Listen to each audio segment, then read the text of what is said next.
Jayo Radha Madhava Jayo Kunja Bihari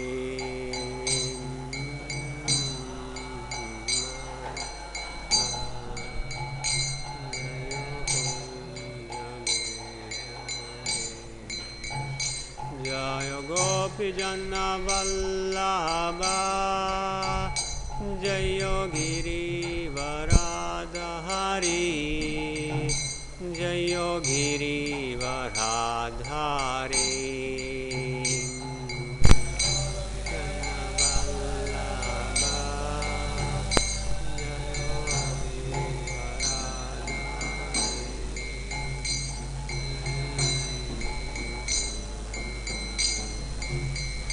Jai Gopi Janna Vallabha Jayo Giri Varadhari Jayo Giri Varadhari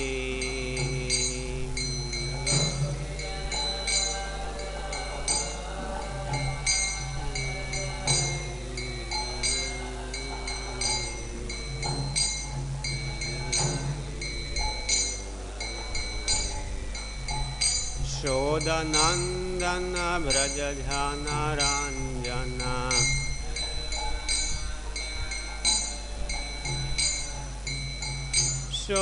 Shodanandana Brajajana Ranjana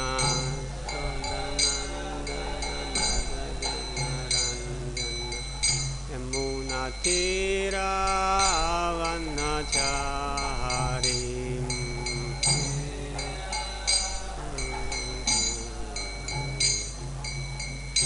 Jayo Radha Madhava Jayo Kunja Bihari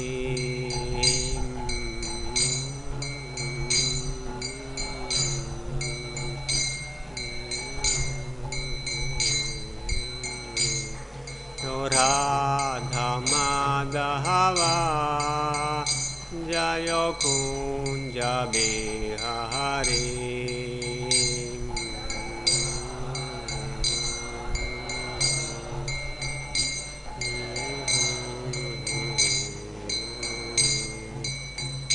Jai Gopi Janna Vallabha Jayo Giri Varadhari Jayo Giri Varadhari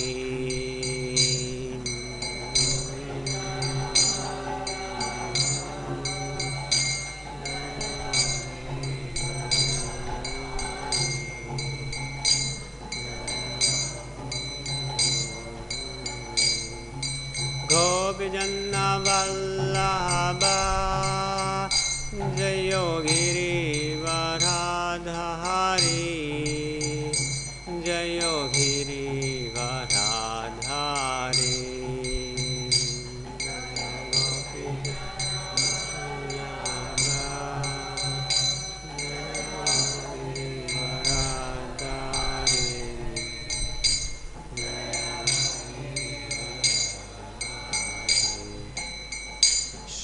Shodanandana Brajajana Ranjana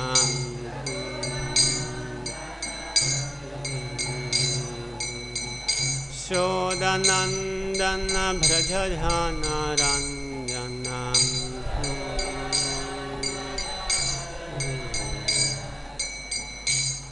Munatira Vanachari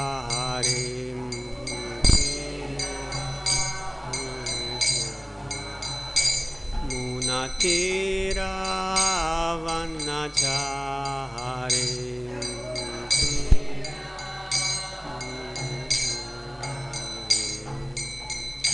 Jayo Radha Madhava Jayo Kunja Bihari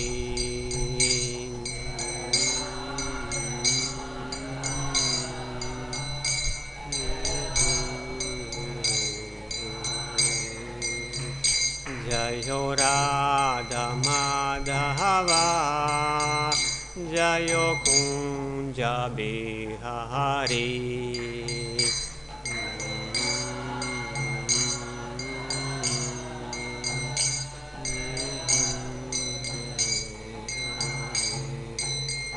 Hare Krishna, Krishna Krishna, Hare Hare, Hare Rama, Rama Rama, Hare Hare.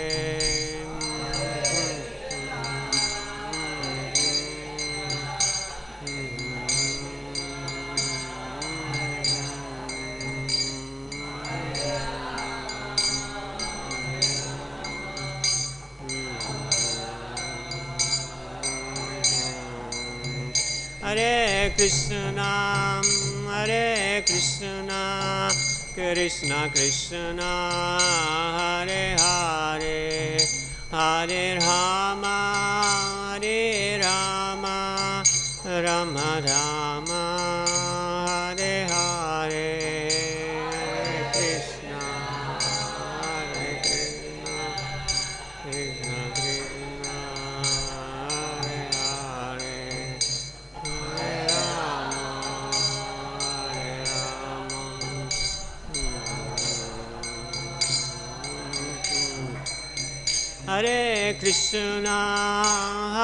Krishna, Krishna Krishna, Hare Hare. Hare Krishna, Krishna Krishna, Hare Hare, Hare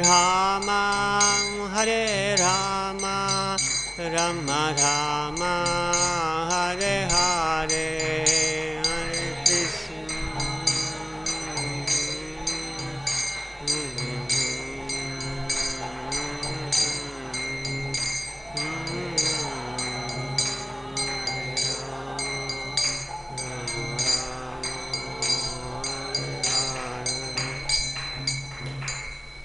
Shri Radha Madhava ki jai, Srila Prabhupada ki jai, Nittai Gaur Premanande Hari.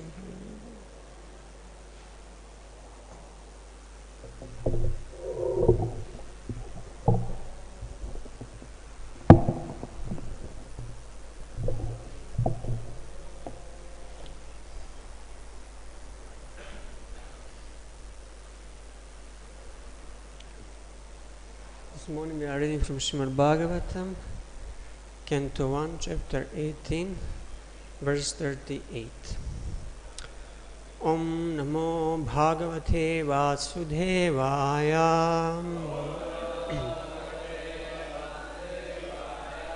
Om Namo Bhagavate Vasudevaya. Om Namo Bhagavate Vasudevaya.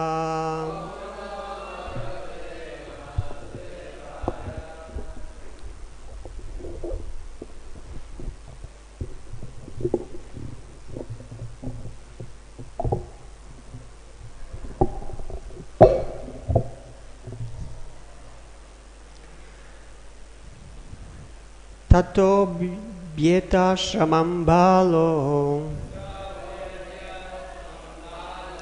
Gale sarpa-kalevaram. Pitaram vīkṣya duḥkārto. Mukta-kaṇṭho ruroda. Tato bhyetyāśramaṁ bālo. Gale sarpa-kalevaram. Pitaram vīkṣya duḥkārto. Mukta-kaṇṭho ruroda. Please chant.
Vaishnavas.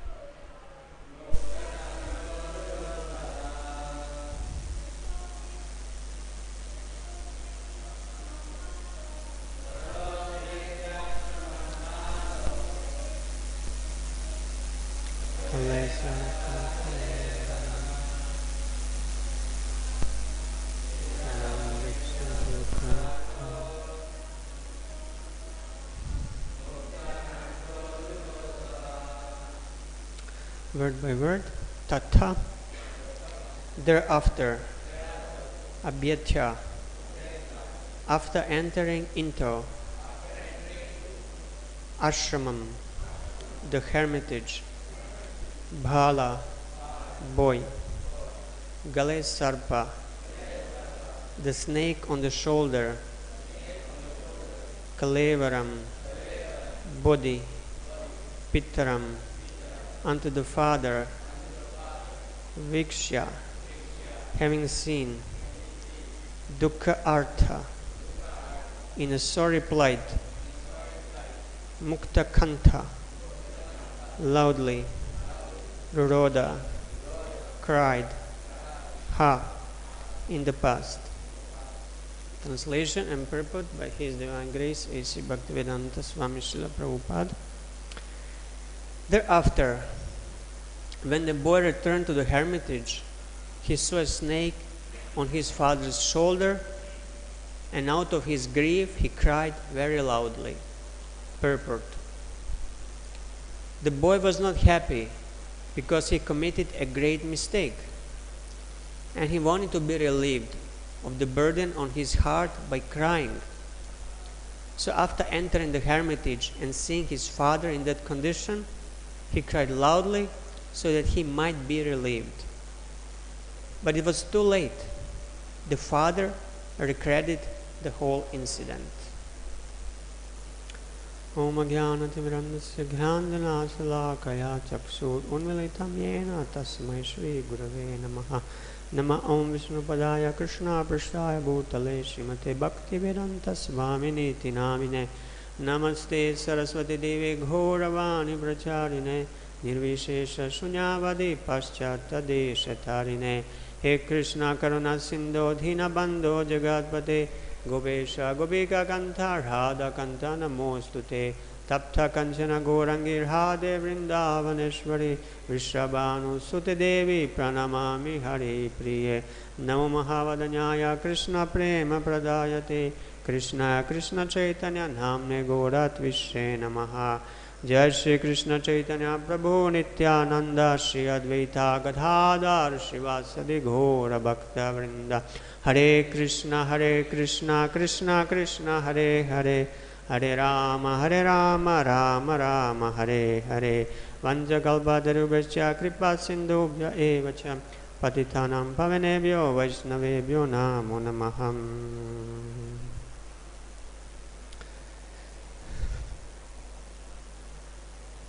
So here we heard in a previous shloka that how Shringi, the Brahmana boy, just cursed Maharaj Parikshit, and now he's crying to attract the attention of his father, who is still in a meditation, samadhi.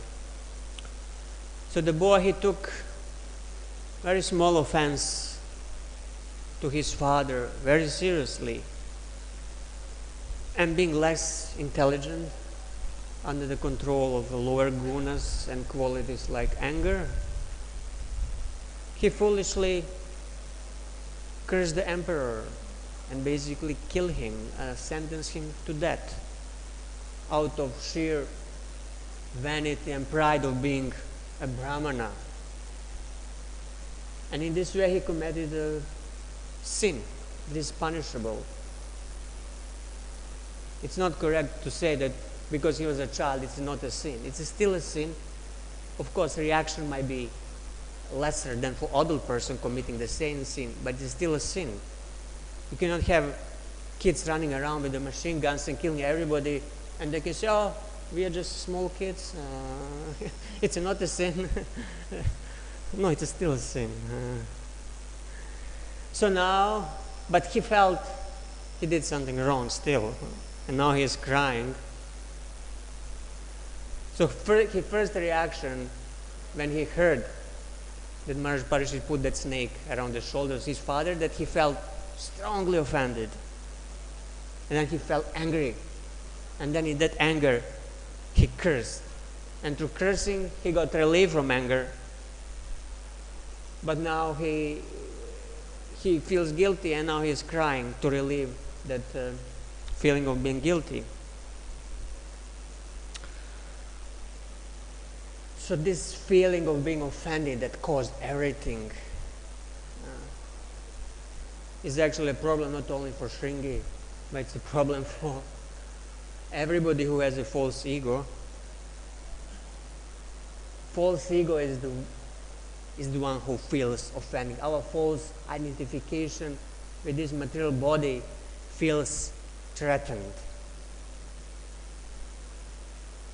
And that ego, it wants to retaliate. It wants to punish the offender, to give him what he deserves. It wants to curse, to beat, or to do other harm to the offender. So how easily are we offended? This is the question. Some people are offended easier, some are more tolerant, but sooner or later everybody has its limit, and if you provoke him enough, he will get offended. So it will depend how strong our false ego is, how big it is. The bigger the balloon is, it's easier to pierce it. It's a greater danger of piercing it. The smaller it is, there is a less chance of being pierced. So more proud we are, more easily we are offended. So sometimes it's enough just that somebody looks at us in the wrong way and we immediately feel offended. Or somebody passes by us and doesn't greet us. We say Hare Krishna and he didn't see or didn't react. Immediately we are offended.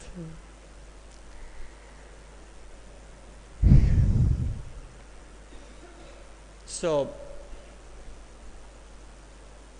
at the beginning of creation, there was also one person who was very easily offended.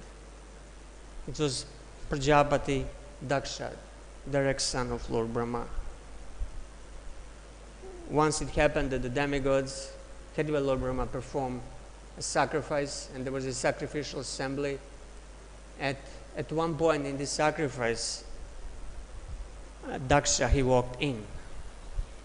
And because of his austerities, he was looking as bright as the sun. He had a huge effulgence around him.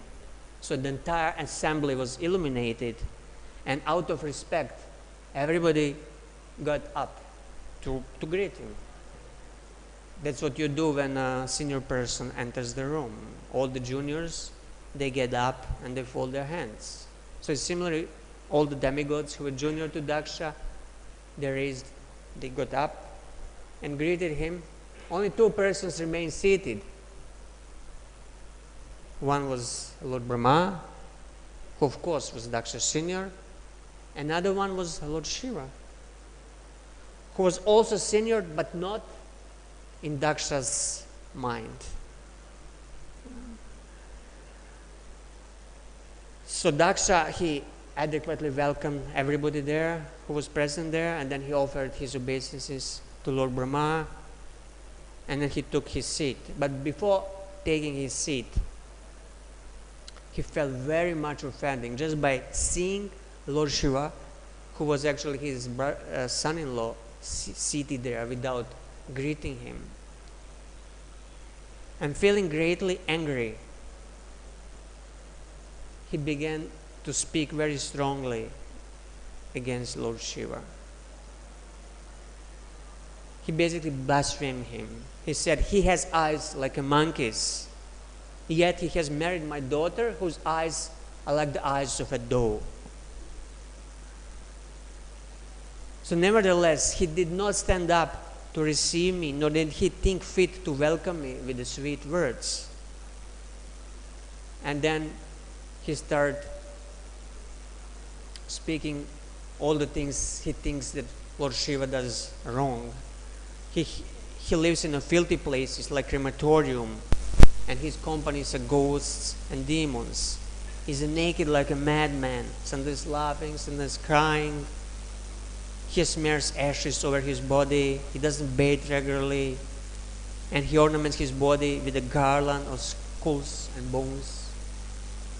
So when somebody offends us, immediately we remember all bad things about him. Not only that particular thing that he offended us, but everything that is wrong about him, then we remember, they come to our mind. Although previously we didn't remember them. So similarly, Daksha remembered everything bad about Lord Shiva.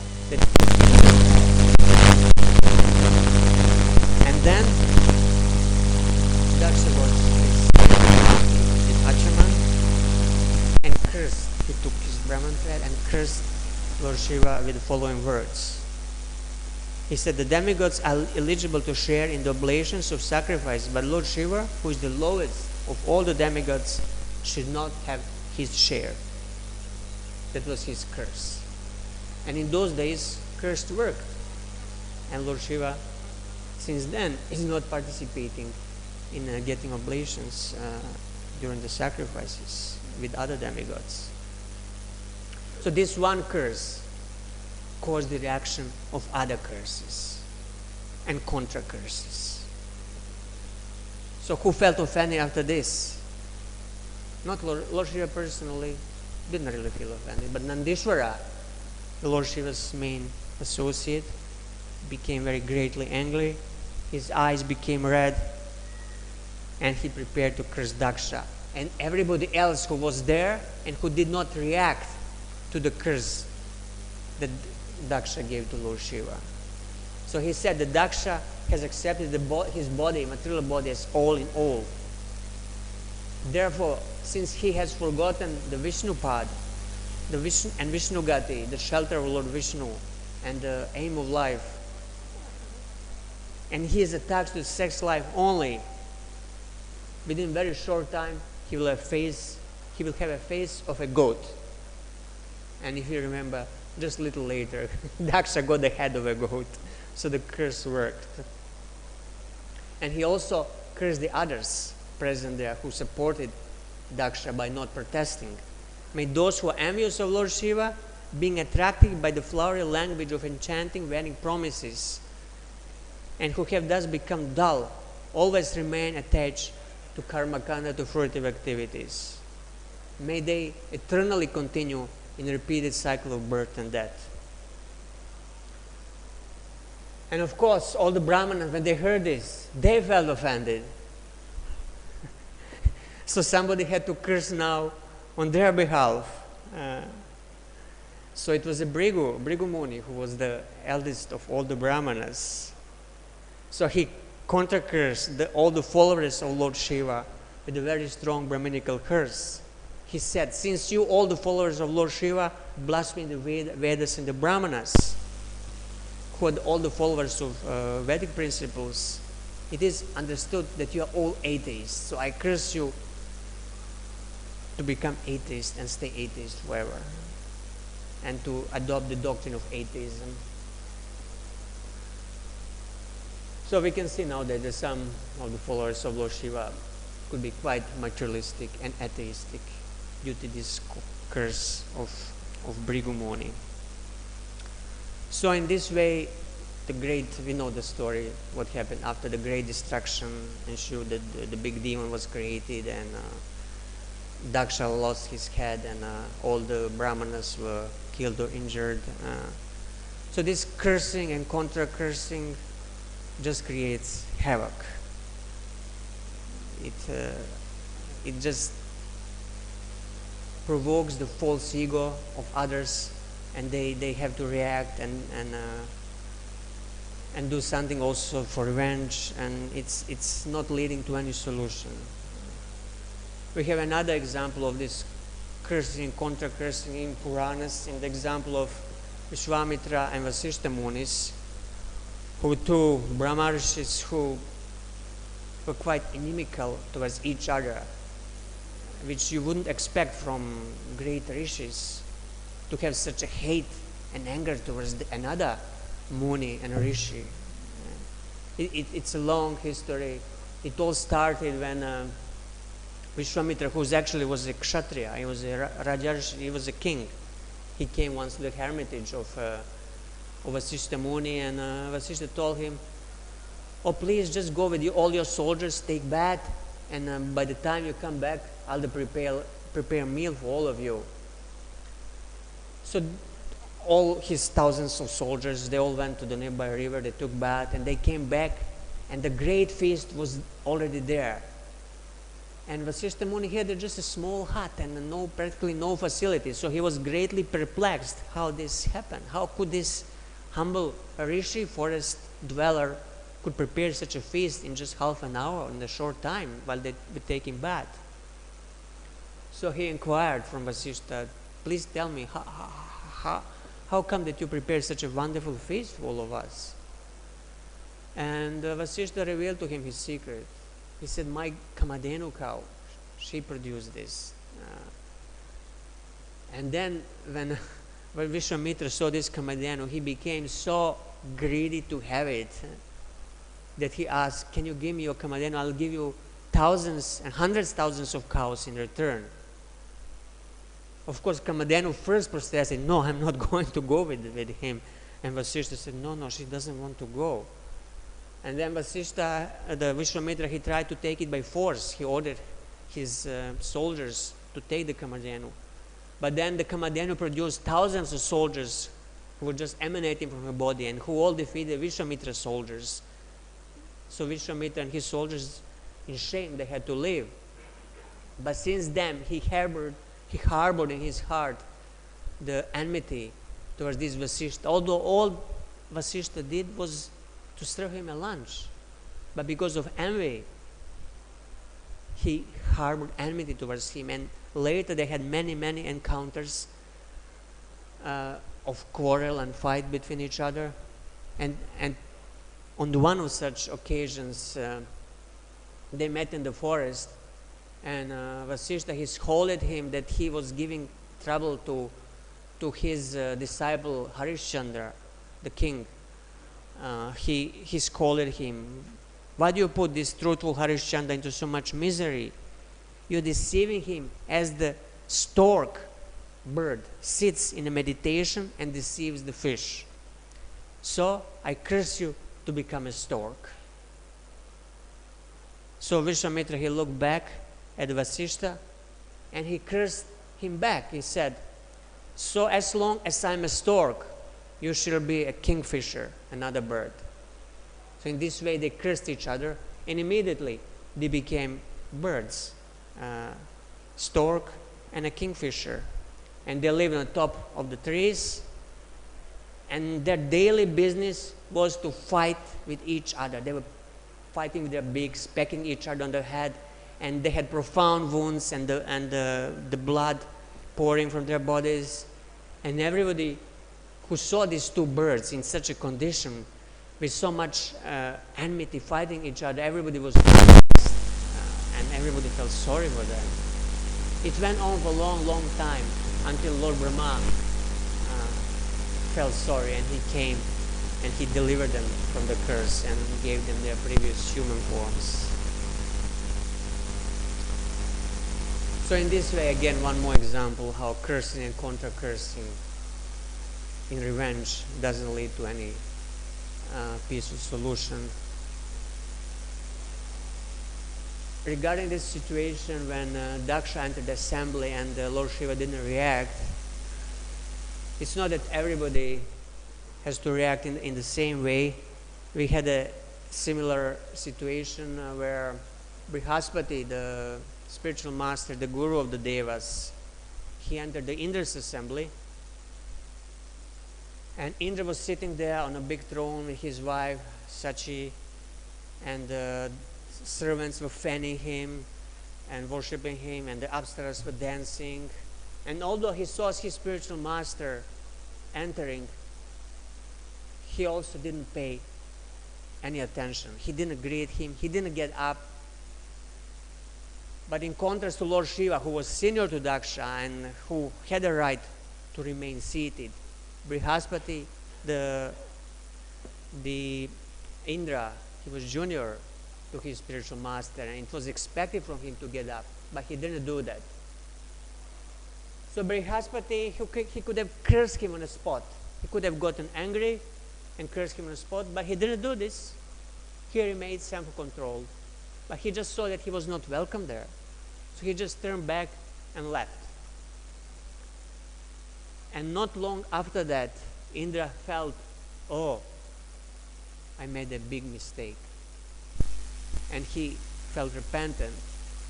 So he went out, started searching for Brihaspati, but he couldn't find him anything. Brihaspati made himself invisible. And due to this offense, the devas, the demigods, they lost all their strengths, and the demons were able to defeat them. Demons previously, they offended their spiritual master, Shukracharya, but when they realized their mistake, they worshipped Shukracharya, and they got his blessings. So now, when the Indra offended his spiritual master, the demons took advantage, and they defeated the demigods. So there is a difference of being or feeling offended and the offensive act in itself.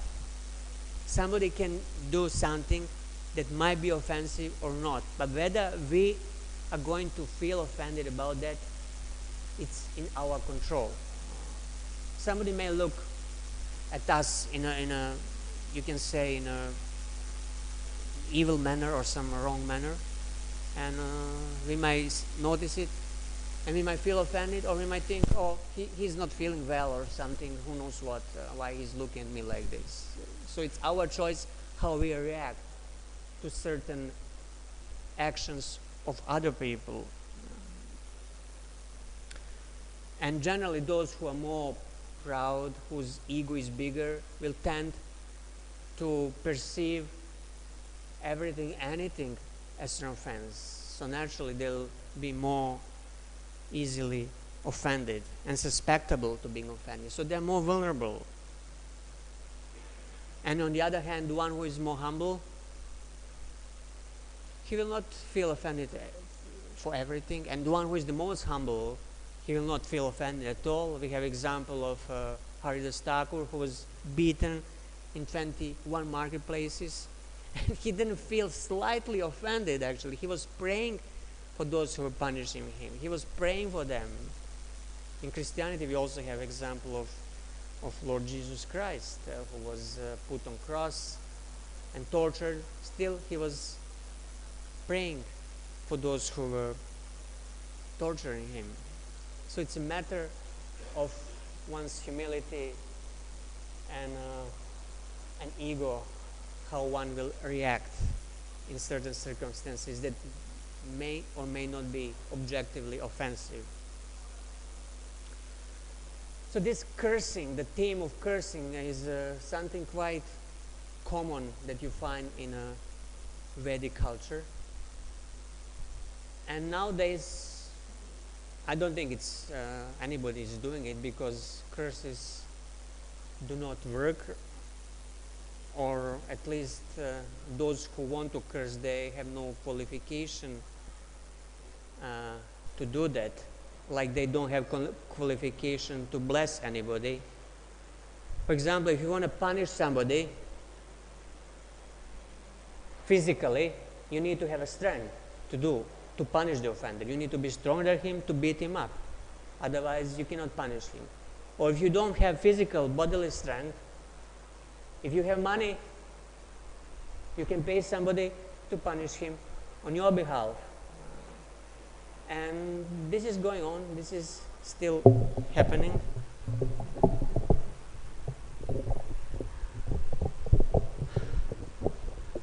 I heard, for example, that in Calcutta, for just 7 lakhs, you can pay somebody to kill somebody. It's not unknown in the modern world.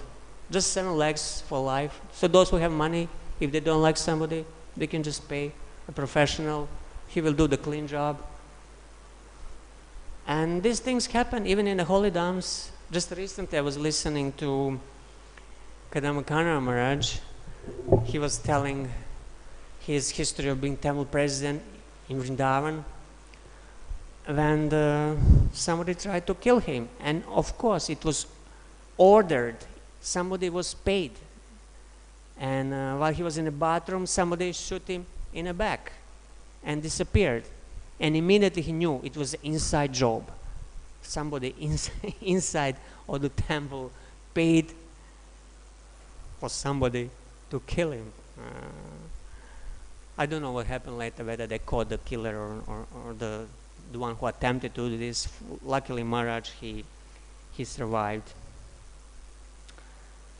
So cursing, on the other hand, is just a more sophisticated, more subtle way to take justice in your own hands, opposed to doing it yourself or paying somebody to do it.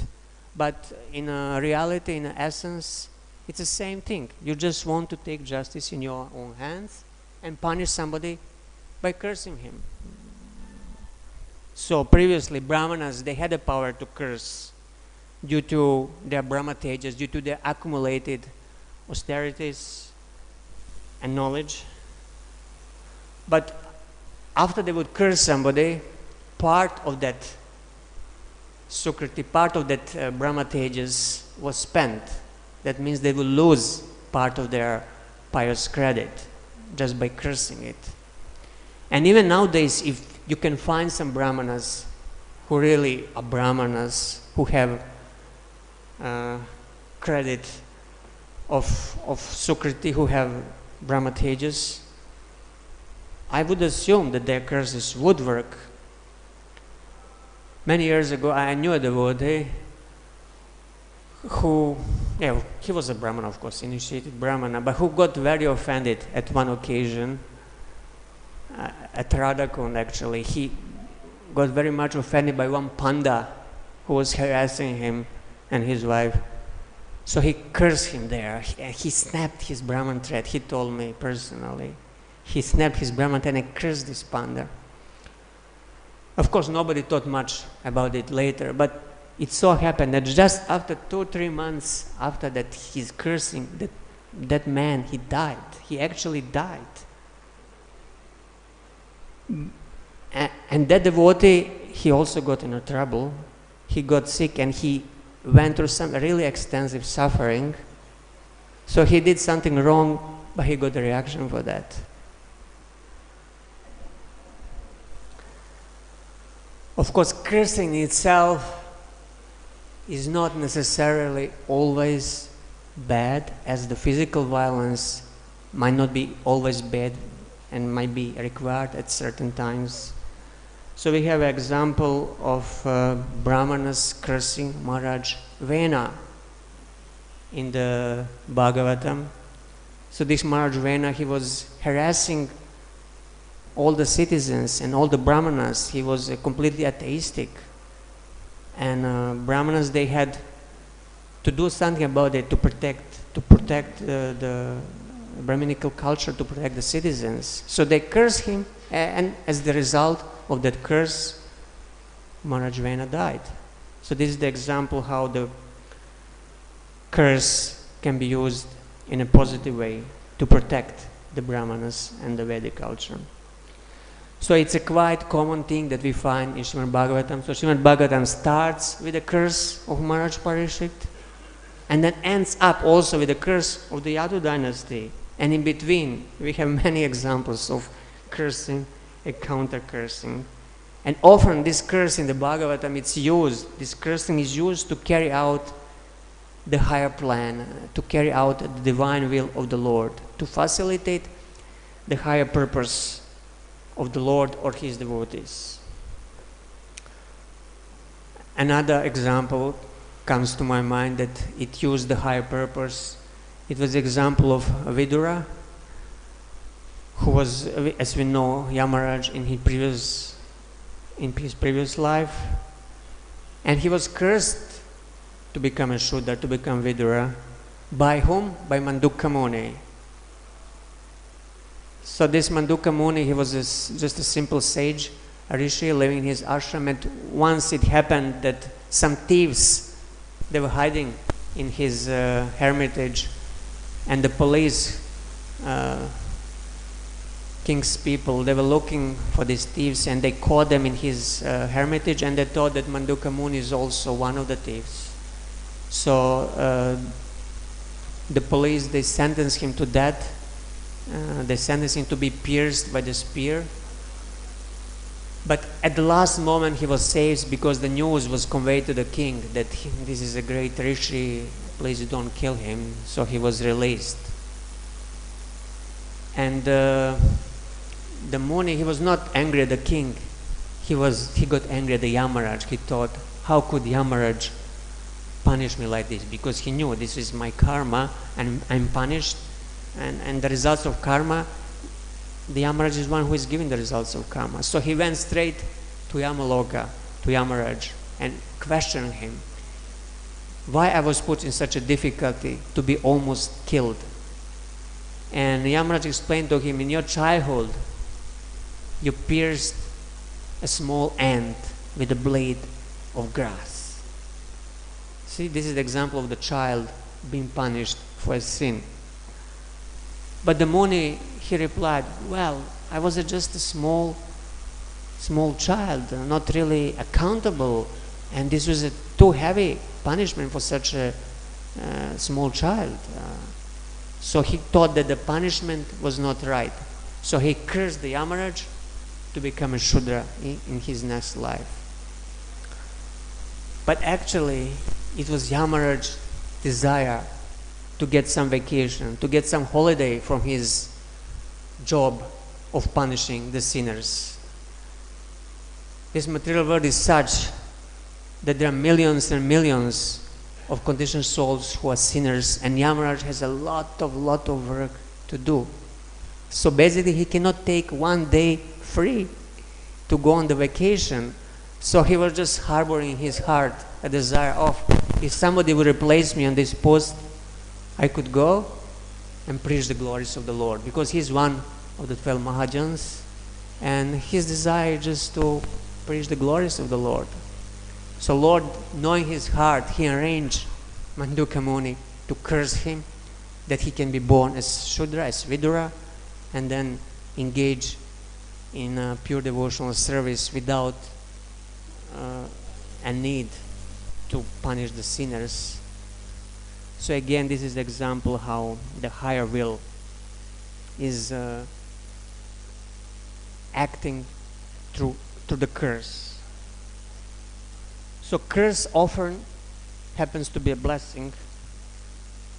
So we mentioned the example of Lord Shiva being cursed by Daksha, but again in Lord Shiva's case it was a blessing also. How? Lord Shiva, he was cursed not to partake in the oblations of the sacrifices with other demigods. And as we know, Lord Shiva, he is the Mahajan also, he is the greatest Vaishnava, Vaishnavayata Shambhu. And it's not befitting to him to sit with other demigods and to eat with them together, to associate closely with them together. Why? Because most of the demigods, they're materialistic. They're full of material desires, and Lord Shiva is pure-hearted Vaishnava. So that association for him is contaminating. So the curse not to take oblations with the demigods was actually a blessing for Lord Shiva, and he was happy with that. So Daksha's curse turns to be a blessing. Another curse of Daksha also turned to be a blessing. As we know, the Daksha being angry at Narada Muni for liberating his sons also cursed Narada that not to being able to stay in one place.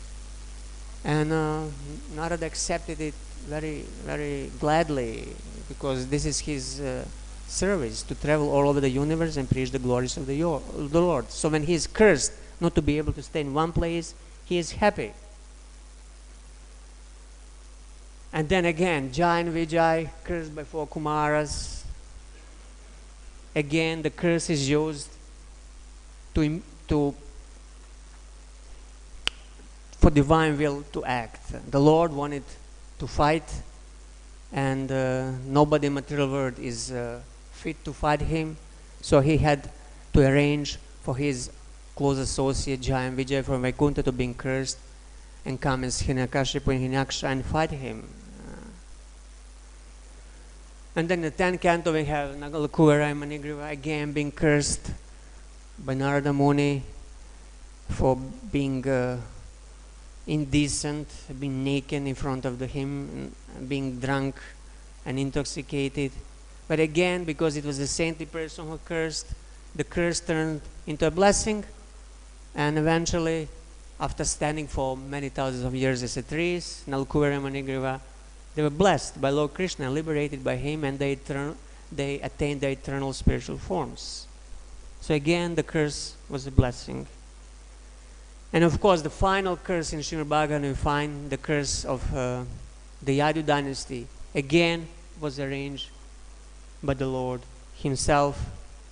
We know when the sages like Vishwamitra, Asita, Kanva, Durvasa, Brigu, Angira, and others, they were performing some sacrifices in Vasudev's house in Dwaraka, where Lord was present. And after finishing these rituals, they went to the place called Pindharaka, and in that place the young boys of the Yadu dynasty happened to play there. So they dressed Samba as a woman, they dressed him in a sari, put something to make it look like that he was pregnant, and they came in front of the sages and told them, "Oh, my dear sages, this black-eyed pregnant woman has something to ask you, and she is too embarrassed to inquire for herself.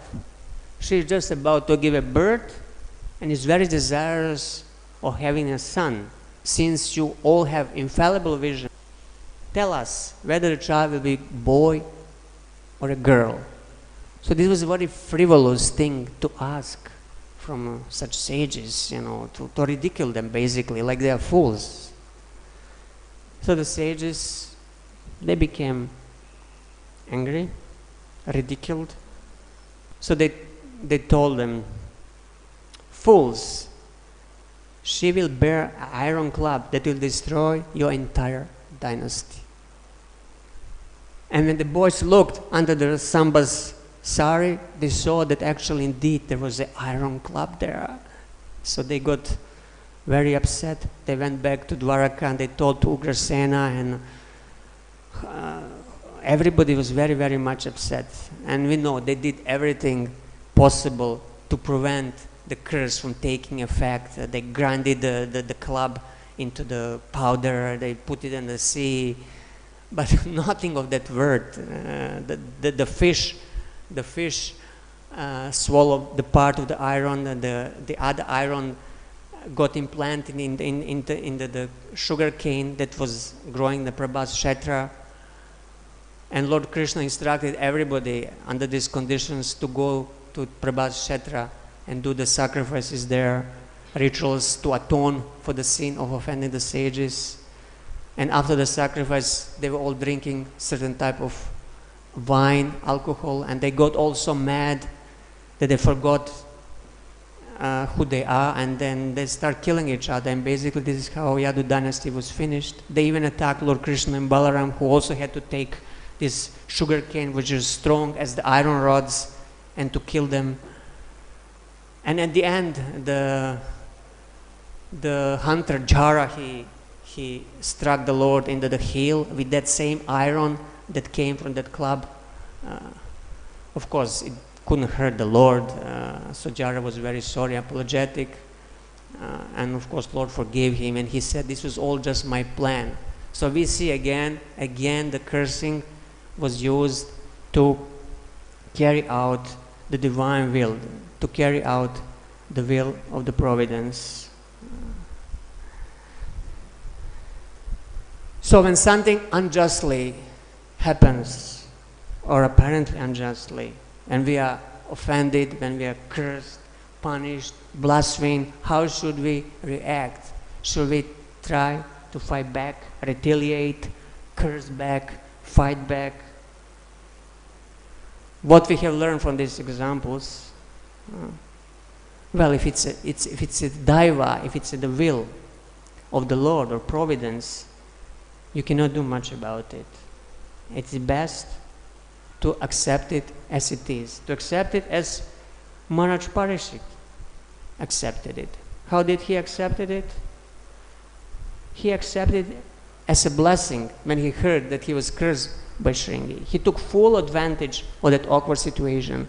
He didn't run to beg forgiveness from the sage because it couldn't be done.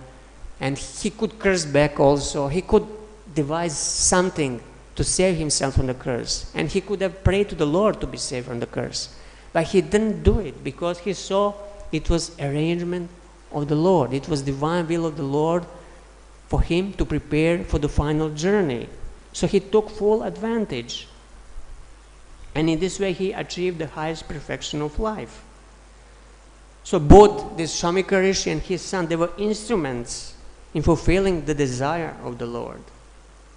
And therefore none of them was put into difficulty because everything was done in the relation to the Lord.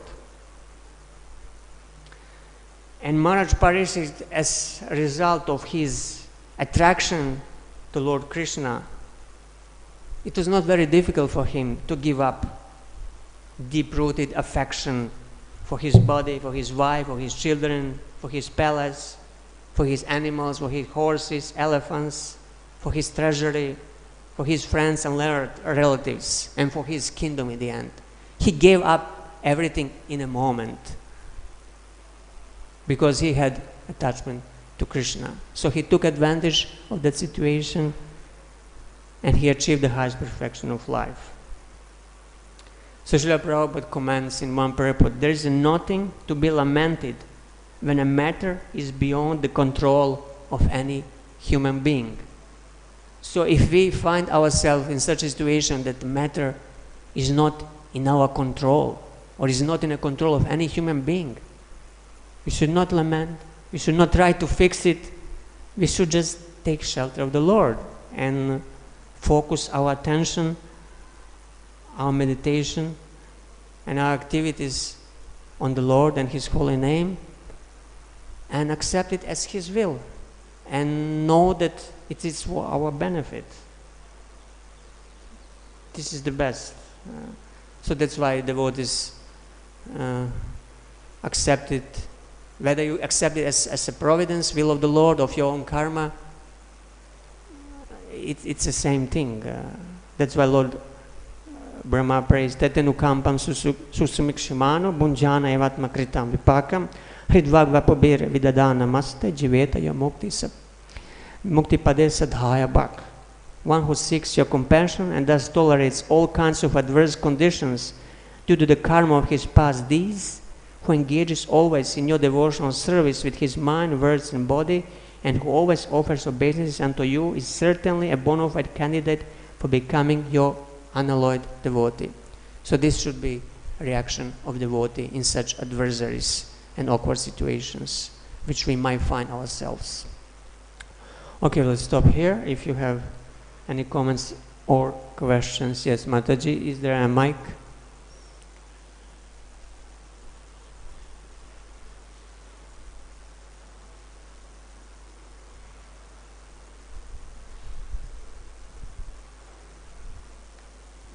Thank you. Wonderful analysis and list. Did you mention about Narad Muni's curse? How he was cursed? I came late.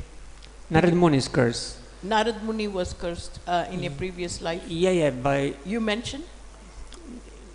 Not in previous life. In his life as Narada Muni, he was cursed by Daksha. No, there is the one previously. Yeah, probably... A Gandharva. He was a Gandharva. Yeah. Oh, okay. He was Gandharva, yeah, and he was cursed because he was in the assembly of the demigods. He was... Sankirtan. Yeah, he was singing the the glories of demigods, and he missed the glorify the Lord. But also he was attracting with these apsaras. He was there, so demigods cursed him to become a Shudra, and he was born as a Shudra boy. But after that life, he became Narada Muni. So again, the curse turned into blessing. You mentioned that we don't know if present day the curses work, but you see, we are told to be careful about these offenses to devotees, to Dham, to the deities. So devotees are trying to become purified, and they are working on behalf of the Lord as Tirtha Pada. Krishna eats through the mouth of Vaishnavas, Brahmins. So definitely there is some potency, because it says in Nectar of Devotion that one makes advancements simply by the glance, the wishes and the words of devotees. So just think about that, words, wishes and the glance. This is in Nectar of Devotion. Yeah, definitely. Devotees have power to bless us in proportion to their advancement. The more advanced devotee is, more power he has to bless and also to curse, but generally devotees do not curse. I've seen that also, of course, from Bhagavad Gita. We can see in the universal form, the sages are actually well-wishing, giving blessings for the future generations who are being crushed in the mouth of the universal form, right? Yeah. So the point I'm understanding from that is that the devotees are well-wishers of everyone. So that example is really good, that we should be, which we naturally are recommended, giving well-wishing to everyone. So that's like a blessing. But also, when we offend somebody and they hurt, then definitely we do get reaction. I've seen that many times. So the potency is there, because the Vaishnavas are not ordinary people. You know, they're very powerful. Yeah, thank you. That's thank good. You. Yeah, offense becomes Vaishnava parad, and then we have to bear the bitter fruits of Vaishnava parad. So it's always good to wish everybody well. Whether they offend us or not, it's up to us how we react. Anything else? Okay, I think we can stop here. Thank you very much. Bhagavatam ki jai, Srila Prabhupada ki jai.